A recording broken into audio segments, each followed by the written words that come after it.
지난주부터 하나님의 주권에 대해서 이제 말씀을 보기 시작했는데요. 지난주 이제 창조주 하나님에 대해서 우리가 좀 봤습니다. 청년들한테는 과학적인 책들도 좀 보고 좀 이런 것도 연구해봐라 이렇게 좀 얘기도 합니다. 사실 우리가 이제 과학 전문가가 아니다 보니까 잘못 얘기할 수도 있지만, 근데 이제 시중에 나가보면 책들이 너무 잘 나온 것들이 많더라고요. 그래서 그것들을 보면 뭐가 문제가 있구나, 뭐 이런 게 이렇게 돼가는구나, 이런 좀 알 수 있는 부분도 있는데, 어쨌든 예수 믿는 사람에게 있어서 하나님이 누구시냐라고 했을 때 가장 중요한 문제라기보다는 가장 중요한 것이 뭐냐면, 하나님이 세상을 창조하셨다는 그 믿음의 고백 없이는 사실은 신앙생활 할 수 있는 것이 거의, 제가 보기에는 창조주 하나님에 대해서 인정하지 않는데 신앙생활을 할 수 있다는 것 자체가 제가 보기에는 불가능한 것 같아요. 우리가 보지 않았지만 고조 할아버지, 그 증조 할아버지를 보신 분이 계신지 모르겠어요. 한 4대 정도가 있는 집안은 봤는데 그 이상은 사실은 확인할 수가 없잖아요. 그렇죠? 그렇다고 해서 내가 보지 않았으니까 그분들이 없었다고 얘기할 수가 없잖아요. 사실은 그분들이 계셨기 때문에 내가 지금 여기 있는 거거든요. 하나님이 태초에 천지를 창조하시니라 내가 보지 못하시니까 믿지 못하겠다, 그렇게 말하는 논리는 사실은 좀 맞지는 않는 것 같아요. 근데 어쨌든 예수 믿는 사람들에게 있어서는 이 말씀이 믿어진다는 게 그게 은혜인 거죠. 그리고 그걸 믿는다는 것이 믿음이고, 하나님께서 믿게 해주시고 또 알아가게 하시고 그렇게 하시니까, 창조주 하나님을 인정하지 않으면 예수 그리스도가 이 땅에 오시고 하는 모든 과정들도 사실 인정하기가 쉽지 않은 부분이죠. 그래서 가장 먼저 창조주 하나님에 대해서 말씀을 드렸고요. 그 창조주 하나님을 인정할 때 우리가 어떤 존재인지를 알 수 있어요. 우리가 어떤 세포가 변화가 되고 진화가 돼가지고 여기까지 왔다. 진화론자들은 그렇게 얘기하지만 하나님은 그렇게 말씀하지 않으시거든요. 그럼 내가 얼마나 가치가 있는 존재이냐라고 평가할 때 세상적인 판단의 기준으로 보자면 어떻게 보면은 돈으로 환산할 수 있는 그런 존재일 수도 있는 것이고, 세상은 그런 기준을 가지고 사람을 차등을 두는 것이죠. 너는 평생 일해도 그 자리에서 먹고 살아, 그 정도로 더 올라오지 마, 이런 것들이 어떻게 보면 진화론에서 중요하게 제공해주는 약육 강식이라는 그런 논리를 가지고 세상에서도 그렇게 적용하려고 하는 거 아니에요? 근데 참 이상한 건 조금 어려운 나라들은요 이런 거 잘 주장하지 않아요. 오히려 역사 속에서 다른 나라에 침략하고 다른 나라의 것들을 뺏어가고 그걸 정당화하기 위해서 이런 것을 많이 사용하기도 했죠. 근데 그런 거는 참 잘 말하지 않아요. 근데 참 놀라운 것은 그 영국에서 시작해서 미국을 거쳐서 한국에 이런 그 진화론이나 이런 것들이 들어왔는데, 한국은 이게 시작 발원지도 아닌데 한국 사람들은 좀 이런 부분에 있어서 좀 특이한 부분이 있는 것 같기도 해요. 진화론을 우리가 만들어낸 것도 아닌데 아주 거기에 목을 걸고 추종하는 사람들이 적지가 않아요. 참 잘 모르겠어요. 어쨌든 우리가 세상을 살아갈 때 이런 부분들을 가지고 세상을 분별할 수 있는 능력도 가져야 합니다. 하나님의 관점을 가지고 세상을 어떻게 볼 것인가. 우리가 학교에서 배우는 모든 관점은 진화론적인 관점을 가지고 많이 배우잖아요. 세상을 구분할 때도 그렇게 구분하고, 은연중에 우리의 마음 가운데 우리의 생각 속에 그런 것들이 많이 자리 잡고 있거든요. 그러니까 태초에 하나님이 천지를 창조하시니라 이렇게 가르치면, 교회 학교에 아이들 어렸을 때는 그림 보면서 그런가 보다 그러는데 학교에서는 그렇게 가르치지 않으니까 그럼 헷갈리기 시작하는 거죠. 근데 교회에서는 그냥 믿으면 돼 이런 식으로만 얘기하니까, 근데 하나님의 말씀을 제대로 공부하고 제대로 알고 이것을 믿기 시작하면요, 이건 부인할 수 없는 사실이라는 믿음이 확실하게 생기거든요. 근데 그런 것을 하지 않고 세상 지식만 가지고 채운다면 말도 안 되는 거죠, 정말. 그런 관점으로 본다면 어떻게 세상이 말씀으로 창조가 되느냐, 말도 안 된다.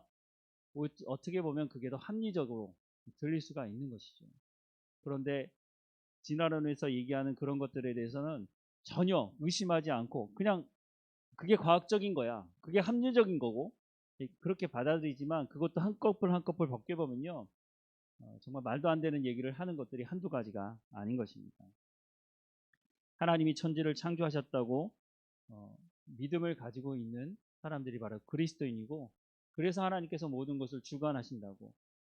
악이 이렇게 많은 것처럼 보여지지만 하나님께서 이 세상의 역사를 주관하시기 때문에 아직은 끝나지 않고 하나님께서 여전히 이 세상을 주관하시면서 그래도 회개하고 돌이킬 수 있는 기회를 주시기 때문에 악이 어느 정도의 선을 넘어가지 못하도록 하나님께서 막고 계신다는 마음을 가지게 됩니다. 자, 그래서 지난주에 창조주 하나님에 대해서 봤고요. 두 번째, 하나님께서 이 통치자라고 하시는 것, 역사의 주관자라고 하시는 것도 우리가 잠깐 봤습니다. 빌립보서 2장 9절부터 11절 말씀에 보면 하나님이 예수 그리스도를 주권자로 세우신 부분들을 이렇게 말씀을 하고 있습니다. 제가 한번 읽어보겠습니다.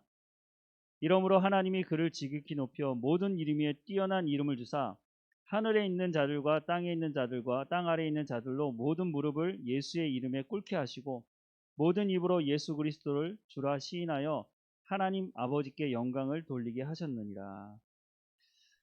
이렇게 얘기하면 궁금증이 한 가지 생길 수가 있어요. 한 가지만 생길 것은 아니겠지만 어쨌든 분명히 하늘과 땅의 모든 권세를 내게 주셨으니 라고 말씀을 하고 있는데, 그런데 왜 세상이 자꾸 이렇게 꼬여갈까? 근데 좁게 보자면 나는 왜 예수 믿는데 왜 고난이 있을까? 왜 사탄이 자꾸 나를 유혹하고 나는 거기에 유혹에 자꾸 넘어가는 일들이 벌어질까? 예수님이 그 모든 권세를 가지고 계신다면, 야, 너 가만히 있어. 너 저기 정상훈 목사 절대 건드지 마. 이렇게 하시면 얼마나 좋겠어요. 그러면 신앙생활 편하게 할 수 있지 않을까? 그런데 살다 보면 여기서 뭐라 그러고 저기 가서 좀 부닥치고 이런 일들이 자꾸 일어난단 말이죠. 대표적인 사건이 우리가 아는 욥 아니에요, 욥. 분명히 하나님이 욥을 평가할 때 뭐라고 말씀하시죠? 욥 같은 사람이 없다. 욥과 같이 경건하고 하나님 앞에 온 마음을 다해서 충성을 다하는 사람을 본 적 있느냐? 누구에게 얘기했죠? 사탄에게. 그런데 그 욥이 어떤 고난을 당합니까? 정말 입에 담기 힘든 고난을 당하잖아요. 하루아침에 10명의 자녀가 다 죽었어요. 그리고 하루아침에 모든 재산을 다 날렸어요. 욥이 적지 않게 부자였던 것 같은데 그걸로 끝났나요? 사탄이 나중에 뭐까지 건드리냐면 욥의 몸에 질병을 주는데, 그게 어떤 질병인지 정확한 이름은 모르겠지만 얼마나 몸이 가려운지 기왓장으로 몸을 긁는, 여러분들 이제 그 피부병 이런 게 있으셔가지고 몸을 이렇게 긁어보신 적이 있는지 모르겠는데 요즘 아이들 중에는 이제 아토피 있는 애들이 많잖아요. 얼마나 심하게 긁는지, 긁어서 아침에 일어나면 이불에 피가 묻어 있을 정도로 얼마나 가려우면 그렇겠어요. 근데 긁으면 아프다는 건 알면서도 긁는 것이죠. 어쩔 수 없이. 욥이 그보다 더 심한 질병에 걸렸는데 욥의 입장에서는 이해가 되지 않는 거잖아요. 욥이 하나님께 따질 수 있을 것 같아요. 하나님 도대체 나한테 왜 이럽니까? 내가 혹시나 내 자녀들이 잔치를 벌이고 술을 마시고 잔치를 하다가 혹시 죄를 지었을까봐 그 잔치가 끝나면 그 다음날 하나님께 번제를 드리고 죄 용서함을 구하지 않았습니다. 하나님께 그렇게 말할 수 있을 것 같아요. 욥이 그렇게 하나님께 따지고 묻지를 않아요. 하나님, 나의 그 죄 없음에 대해서 하나님께서 좀 증명을 해 주십시오 라고 나중에 얘기하기도 하죠. 그런 입장에서 본다면 과연 하나님께서 역사의 주관자이시냐, 뭐라고 대답을 해야 될까요? 내가 직접 고난을 당하고 있는 입장에 있다면 정말 하나님이 나를 사랑하는 게 맞습니까? 하나님 왜 사탄이라는 존재를 남겨두셔서 내가 이렇게 괴로움 당하게 하십니까? 라고 하나님께 따져 물을 수 있지 않을까요? 여러분들은 믿음이 좋으셔가지고 다 그렇게 안 물으실지 모르겠는데 저는 그런 적이 있어요. 젊었을 때. 하나님 왜 제가 뭘 잘못했다고 왜 저한테 이런 힘든 시간을 거치게 하십니까? 하나님, 제가 교회에서 봉사를 안 합니까? 내가 예배를 빼먹었습니까? 하나님, 내가 뭘 잘못했길래 나한테 이렇게 하십니까? 라고 그렇게 했던 적이 있어요. 그 시간을 거치고 나서 뒤를 돌아봤을 때는 지금은 그렇게 하지 않습니다.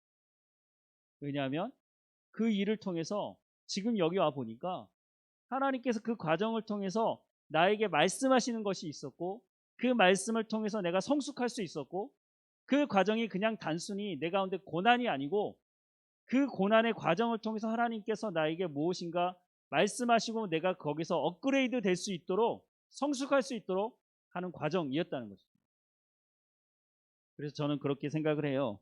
하나님께서 왜 이 땅에 여전히 악을 그냥 내버려 두시는가? 왜 하나님께서 사탄이 이렇게 예수 믿는 사람들을 어렵게 만드는 이런 일들을 어떻게 보면 하나님 허용하시는 거잖아요. 왜 그렇게 하시는 걸까? 영국에 가면 유명한 음식이 뭐라고 하죠? 우리나라만큼 아마 전 세계 전에도 맛있는 음식이 있는 곳이 없는 것 같은데, 영국을 안 가봤지만 영국에서 가장 유명한 음식이 피시앤칩이라고 그러더라고요. 먹을 게 없어서 물고기하고 그다음에 또 먹을 수 있는 게 감자 외에는 별로 이렇게 유명한 게 없나 봐요. 어쨌든 그런데 그 물고기 중에 청어라는 게 있답니다. 청어가 이제 북해 쪽에 더 올라가서 이제 잡아와야 되는데, 이게 성격이라고 하기 좀 그런, 승질이 좀 고약해가지고요. 이게 잡아가지고 지 성질에 못 이겨서 금방 죽어버린다는 거예요. 그러니까 늘 잡아가지고 먼 거리를 와야 되니까 죽은 고기를 파니까 제값을 못 받는 거죠.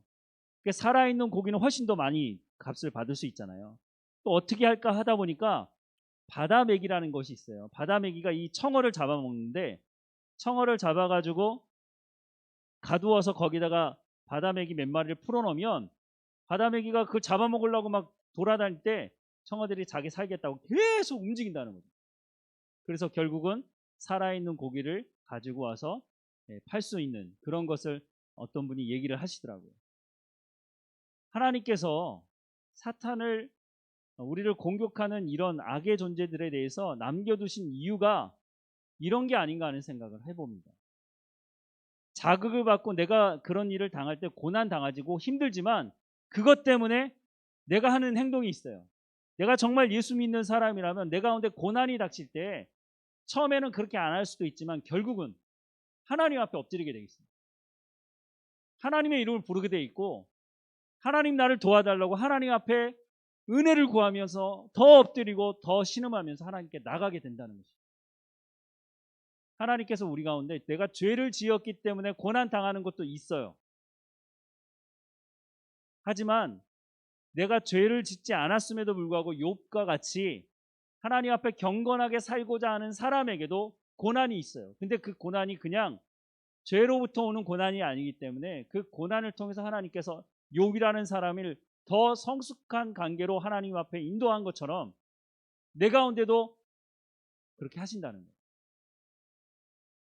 그래서 우리는요, 사탄을 그렇게 두려워할 필요가 없어요. 저는 어렸을 때부터 이게 제 어렸을 때는 제일 무서운 드라마가, 극장도 잘 못 갔을 때니까 전설의 고향, 그거 보면 이렇게 TV 틀어놓고 구미호가 언제 나오나 보는 둥 마는 둥 이렇게 막 했던 기억이 나요.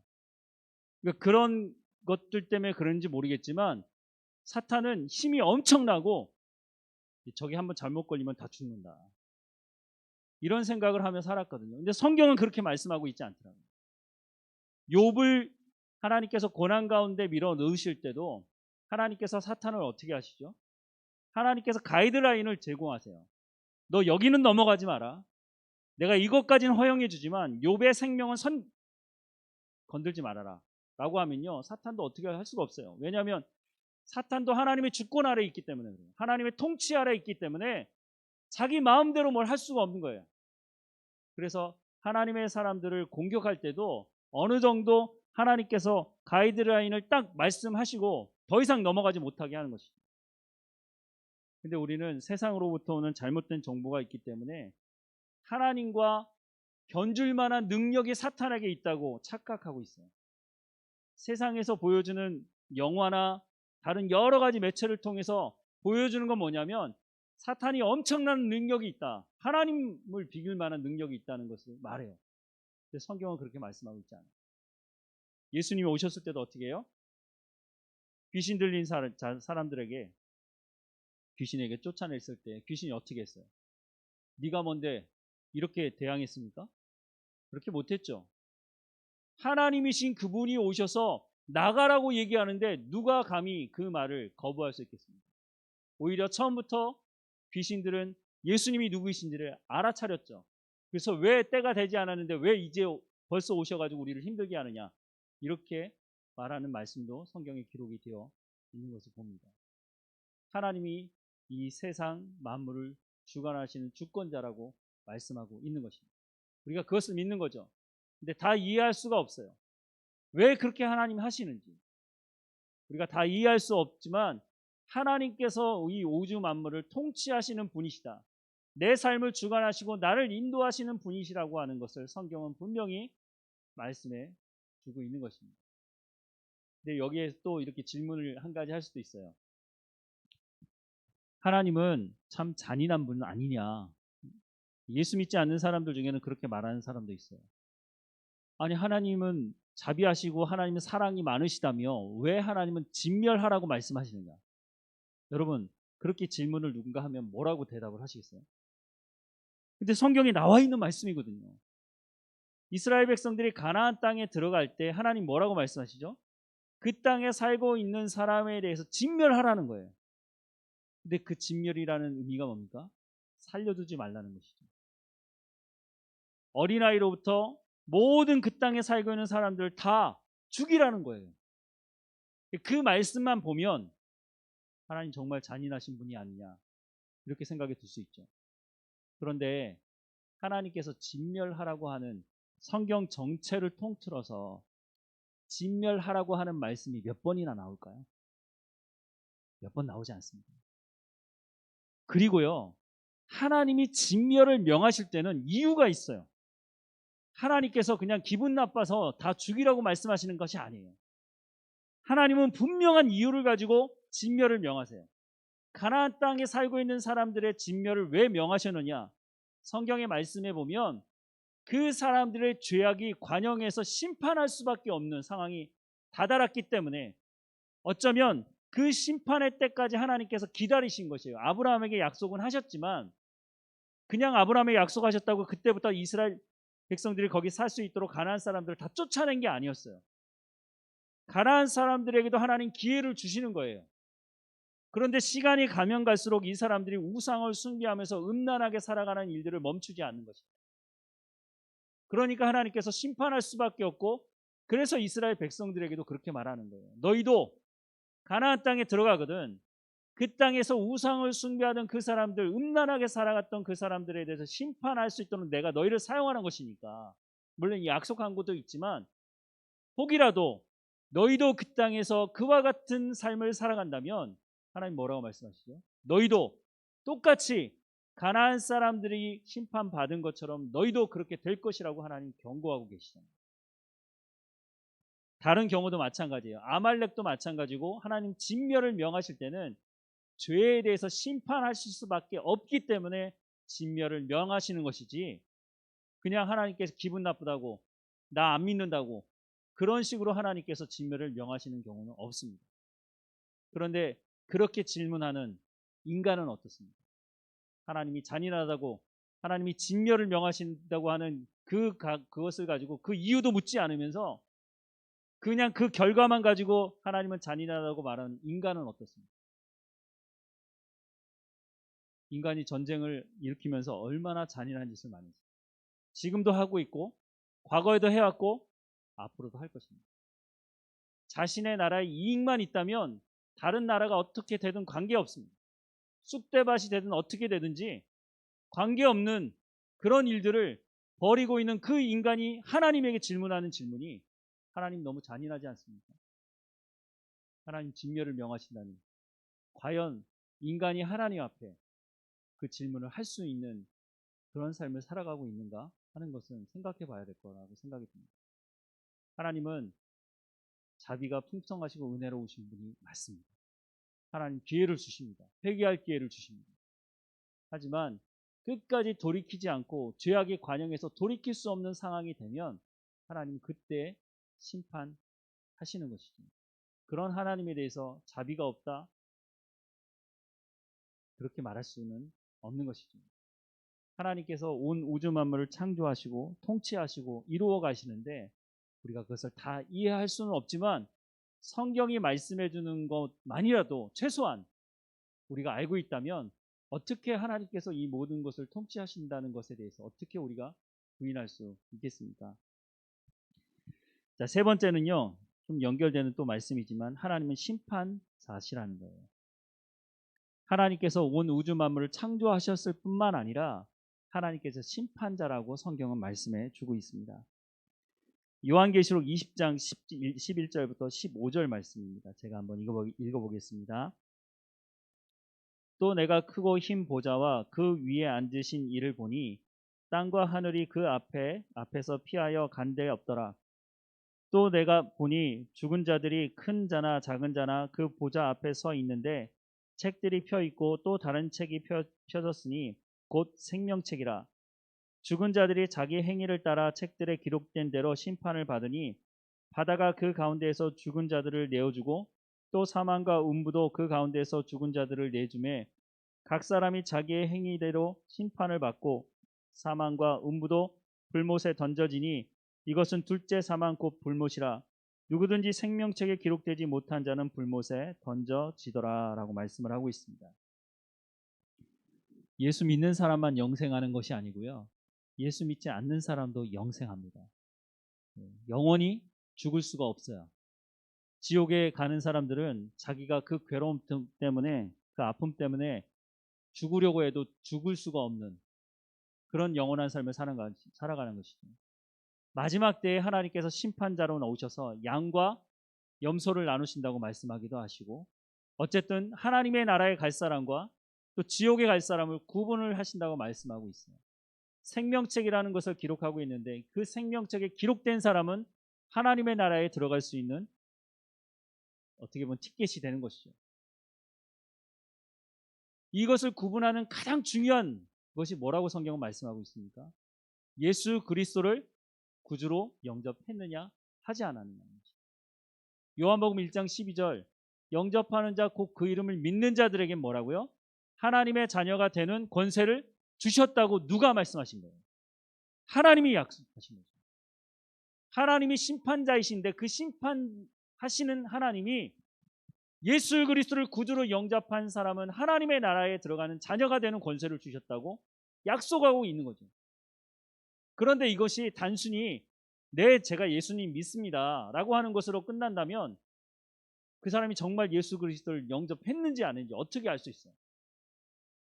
우리의 삶의 현장에서 그것이 드러날 수밖에 없도록 하나님께서 만들어 두셨는데 그게 뭐냐면 하나님의 말씀을 듣고 순종하는 것입니다.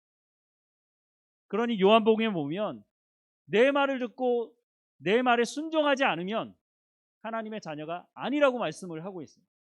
근데 말이 안 돼요. 왜냐하면 하나님의 백성이 되고 예수 그리스도를 구주로 영접했다는 건 뭐냐면 내가 지금부터는, 이전에는 어떻게 살았는지 모르겠지만 지금부터는 내가 하나님의 자녀로 하나님의 말씀을 듣고 살아가겠습니다 라고 하는 것이 바로 요한복음 1장 12절의 말씀인 것이죠. 그런데 입으로는 예수 믿는다고 하는데 삶은 전혀 변화되지 않아요. 생각도 바뀌지 않고 예전의 모습대로 옛 모습을 가지고 살아간다면 그거는 자기가 정말 구원받았는지 확인을 다시 해야 되는 것이에요. 내 통치권자가 바뀌었다고 말씀을 드린 적이 있잖아요. 내가 교회로 부름받고 하나님의 자녀가 됐다는 것은 내 통치권자가 바뀐 것이에요. 에베소서 2장에 말하는 것처럼 본질상 진노의 자녀로 태어나서부터 하나님을 대적하고 그 죄를 가지고 살아갔던 사람들, 어둠의 권세에 붙잡혀서 그 통치자를, 그 어둠의 권세에 붙잡혀서 그것을 통치자로 인정하고 그 말을 듣고 그렇게 살아갔던 사람들. 그런데 예수 그리스도가 우리의 죄의 문제를 해결하기 위해 십자가에 죽으셨다는 것을 알게 되고 예수 그리스도를 구주로 영접한 사람들은 더 이상 뭐라고 말씀하세요? 어둠의 권세에 그 아래에 있는 것이 아니라 예수 그리스도와 함께 죽었다 부활해서 영원한 하나님의 나라에 들어가게 되는 사람들이라고 소개하고 있잖아요. 하나님이 우리의 통치자로 바뀌어진 사람. 그러니까 머리가 바뀐, 말이 안 되지만 좀 이해하기 힘들지만 내 머리가 바뀐 거예요. 내가 지금까지는 사탄이 뭐라고 얘기하는 것에 대해서 내가 듣고 그렇게 살았는데, 지도자가 바뀌었기 때문에, 통치자가 바뀌었기 때문에 이제 예수님이 하시는 말씀을 따라 살아가게 되는 것입니다. 하나님의 관점을 가지고 세상을 보는 거예요. 하나님의 관점을 가지고 내가 모든 생활의 것들을 다 바꾸어가는 것이에요. 하루아침에 되어지지 않기 때문에 하나님 말씀을 계속해서 우리가 봐야 되고, 그것을 통해서 우리의 삶을 경건의 훈련을 하라고 성경은 말씀해 주고 있는 것입니다. 그렇게 삶을 살아가는 사람들에게 열매가 맺혀지는 것이 바로 성령의 열매라는 것이죠. 우리의 영생의 삶은 지난 주일에도 말씀드렸지만, 우리가 죽어서 하나님의 품에 안겨야 시작하는 것이 아니라 이 땅에서 예수 그리스도를 영접하는 그 순간부터 그렇게 살아가는 것이에요. 요한복음 17장 3절에 보면은요, 영생이 뭐냐라고 얘기하고 있어요. 여러분, 영생이 뭐예요? 영생이 뭐죠? 영원히 사는 거. 성경에서 그렇게만 말씀하고 있나요? 여러분, 요한복음 17장 3절을 한번 찾아보세요. 요한복음 17장 3절.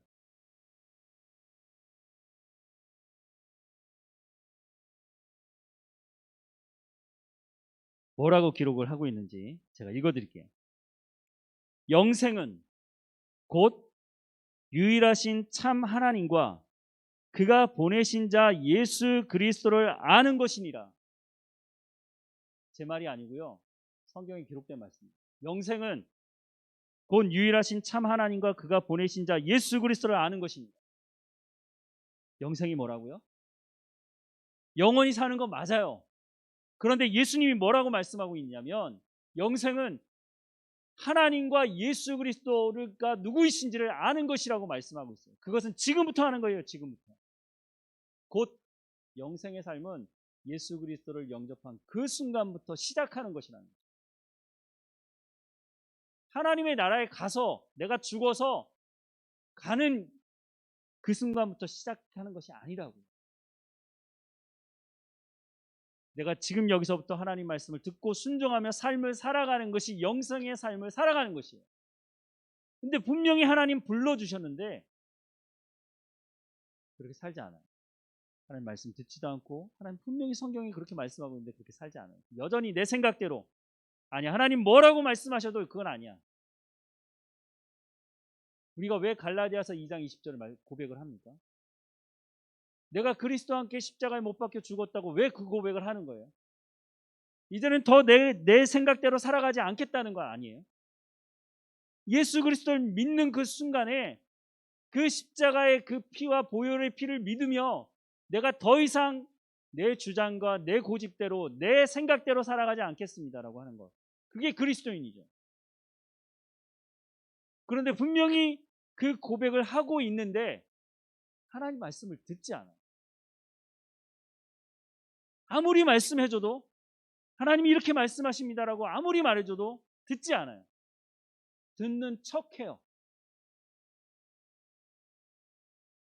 근데 그 사람이 정말 듣는 척하고 있는지, 진짜로 그 말씀을 받아들여 살고 있는지는요, 시간이 가면 알 수 있어요.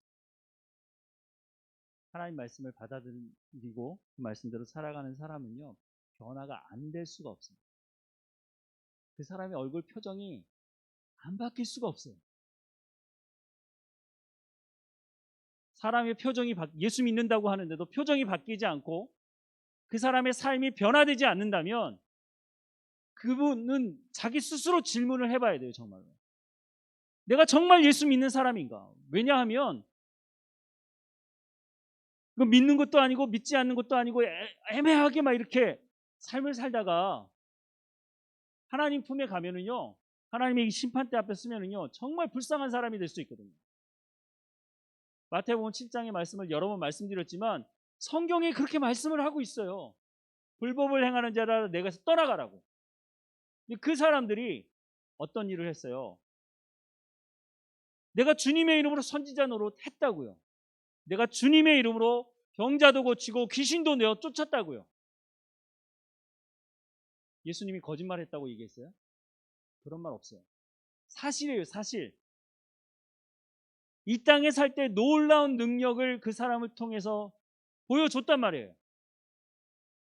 근데 하나님 품에 가서 심판대 앞에 섰는데 하나님 뭐라고 말씀하세요? 내가 너희를 도무지 모르겠다. 어쨌든 그 사람들이 이 땅에 살면서 얼마나 그래도 뭐 철저하게 하나님의 말씀대로 순종하지도 않았겠지만 그래도 어느 정도는 절제하며 살지 않았겠어요? 세상 사람들처럼 막 나가지는 않았겠죠.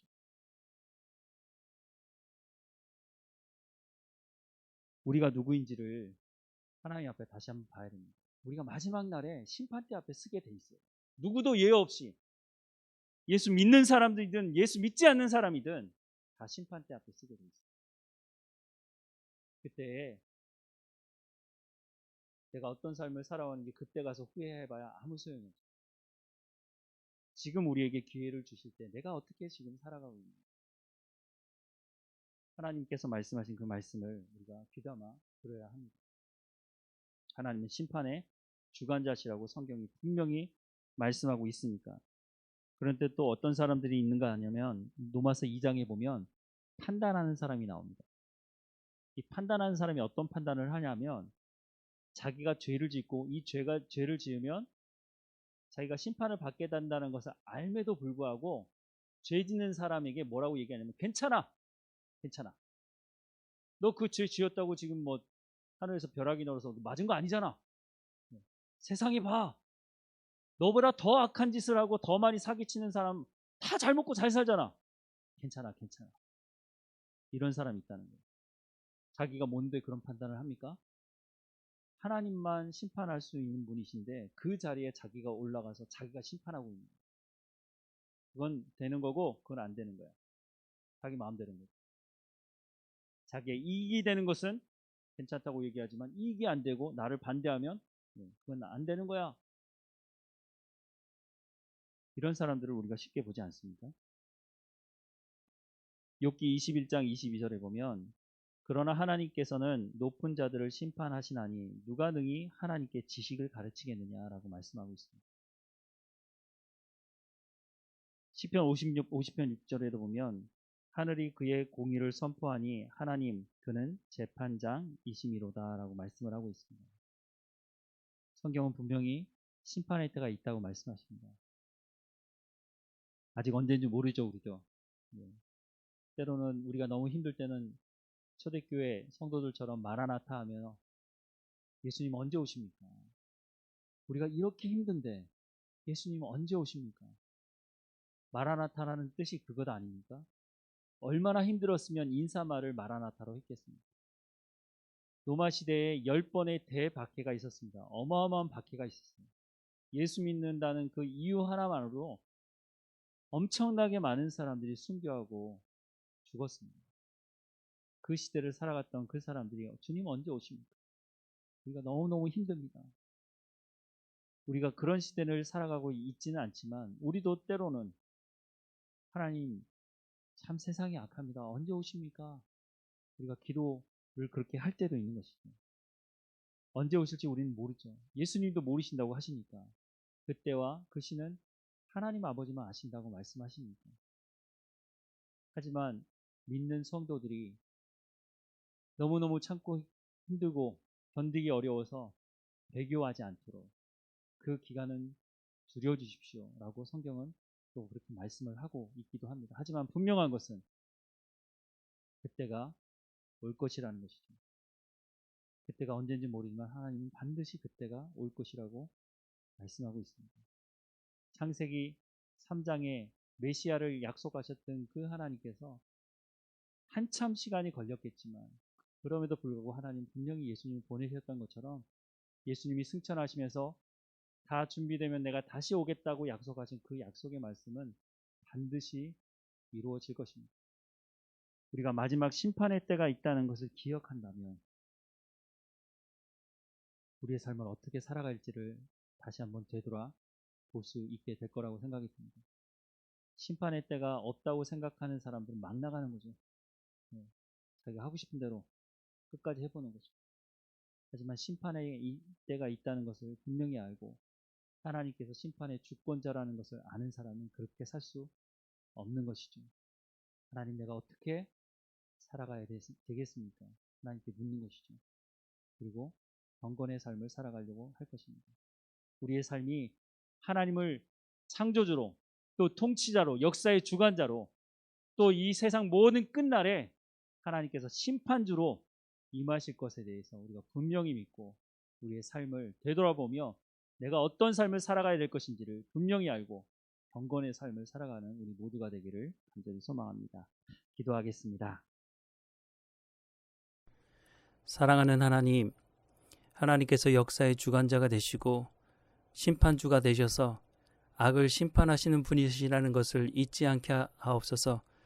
때로는 우리가 알지 못하는 이해할 수 없는 고난 가운데 있을 때가 있지만 그 모든 고난도 하나님께서 주관하시고 하나님의 사람들을 하나님께서 지키셔서 그 고난을 통해 훈련시키시고 하나님의 마음을 더 깊이 알아가게 하시는 그 하나님이시라는 것을 분명히 알고 하나님을 온전히 붙들고 친밀한 관계 가운데 나아갈 수 있도록 하나님 인도해 주옵소서.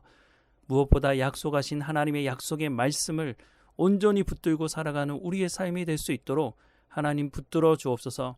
유혹이 넘치는 세상 속에서 하나님의 말씀을 의지함으로 승리하는 우리의 삶이 될 수 있도록 그 삶을 통해 성령의 열매가 맺어지게 하시고 그 열매를 맺은 삶을 통해서 하나님이 어떤 분이신지 세상에 증거하는 증인의 역할을 감당할 수 있도록 하나님 인도해 주옵소서.